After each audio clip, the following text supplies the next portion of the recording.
vamos a actualizarnos otro poquito sobre la elección al Poder Judicial. Estamos en esta segunda semana de campañas y hoy tuve la oportunidad de platicar con Mauricio Flores, un candidato más a ministro de la Suprema Corte de Justicia de la Nación, para que vaya conociendo los diferentes perfiles. Aquí le presento la entrevista. Candidato, un poco empezar por preguntar sobre sus propuestas muy particulares. Usted habla de, por ejemplo, elaborar sentencias más simples que sean comprendidas por el pueblo. Todo esto que vamos a platicar el día de hoy entiendo que será parte de su perfil si es que llegara a la Suprema Corte de Justicia. Efectivamente, actualmente hay un problema.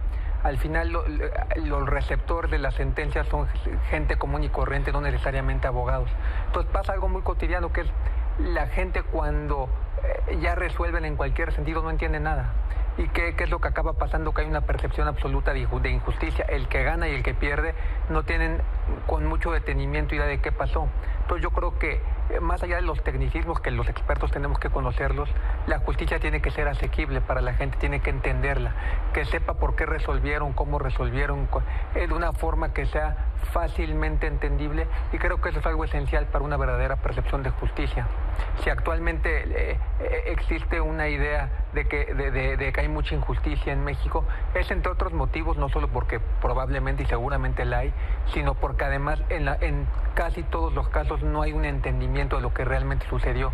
Por lo tanto, yo creo que debe haber una redacción simple, una redacción entendible, algo que todo mundo pueda comprender a manera de que sepan qué pasó en cada asunto concreto, ¿no? En general, sus propuestas pareciera que tienen como esta intención de acercarse a la gente. Otra de ellas que me llamó a mí mucho la atención es este tema de abrir las puertas de la Suprema Corte a los ciudadanos que quieran plantear un tema jurídico.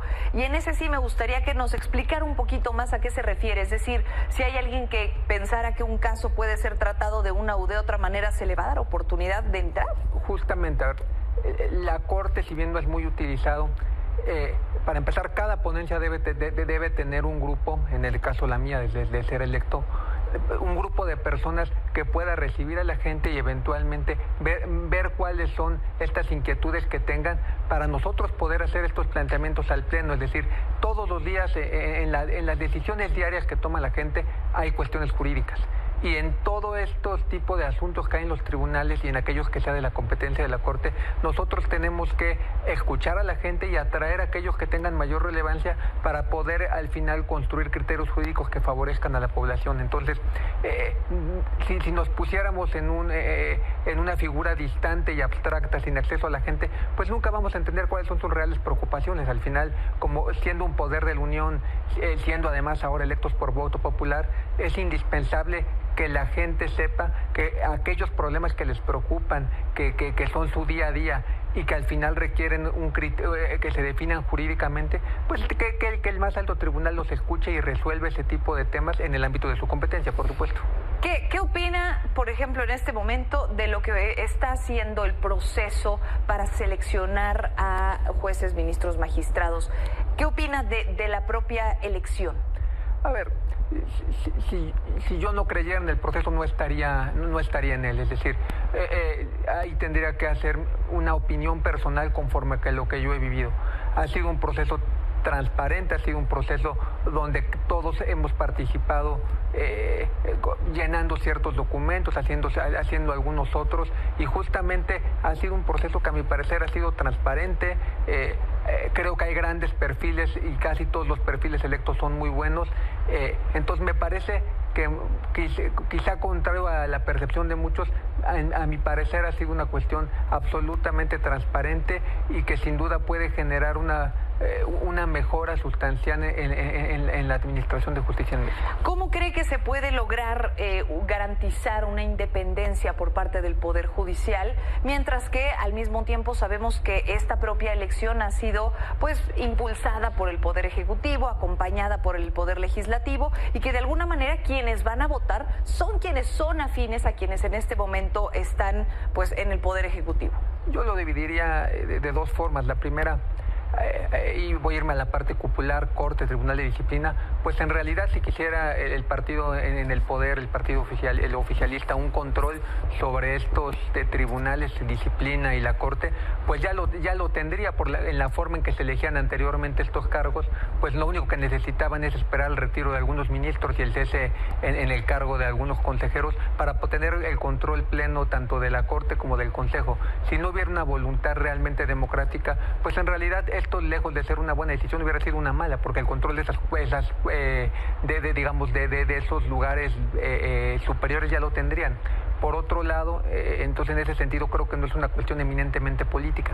Por otro lado, yo creo que tenemos que confiar en la ciudadanía. Yo entiendo que empezó con un profundo escepticismo y desinterés, pero poquito a poquito la gente, gracias a ustedes, a los medios y a muchas otras cosas, se ha ido interesando más. Creo que tenemos que confiar, como en cualquier elección, que la gente va a hacer lo que le toca, es decir, pensar que solamente van a votar las cúpulas o sectores gremiales, pues sería un poco como descalificar al electorado mexicano. Confiemos en que no va a ser así. Si yo no creyera en este proceso y no creyera en que hay una posibilidad real de que la gente participe y nos permite y nos honre con su voto y con la obligación que tiene, pues yo no perdería mi tiempo en un proceso que yo pensaría que si yo pensara que estuviera arreglado. Ahora, con todo el derecho que tenía como cualquier otro ciudadano de ser representado, a usted polémicamente, vamos a decirlo así, de alguna manera representó también al empresario Alonso Ancira, que es dueño de Altos Hornos de México, que fue acusado por haber defraudado a Pemex, en este caso de los agronitrogenados.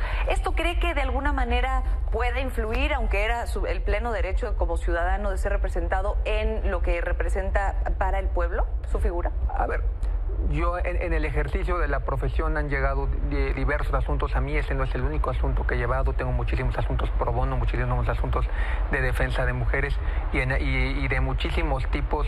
Y en este caso ese fue uno de ellos que me tocó defender, que me tocó comprender jurídicamente y me tocó llegar a un buen resultado, incluso por poner un ejemplo en ese asunto.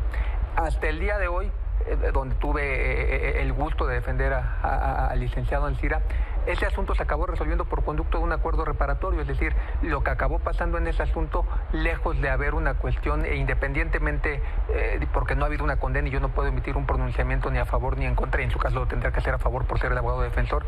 La realidad es que si hacemos historia de ese asunto, ¿qué fue lo que pasó?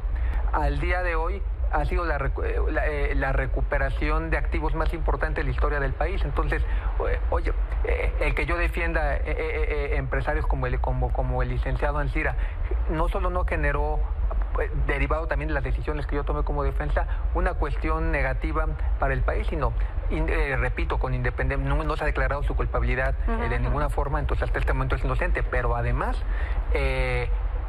hubo una recuperación de activos más grande de la historia. Entonces no solo hubo un perjuicio, hubo un beneficio para el país. Pues gracias por aclararnos todo esto, por platicarnos de sus propuestas, por hablarnos también de su postura frente al proceso.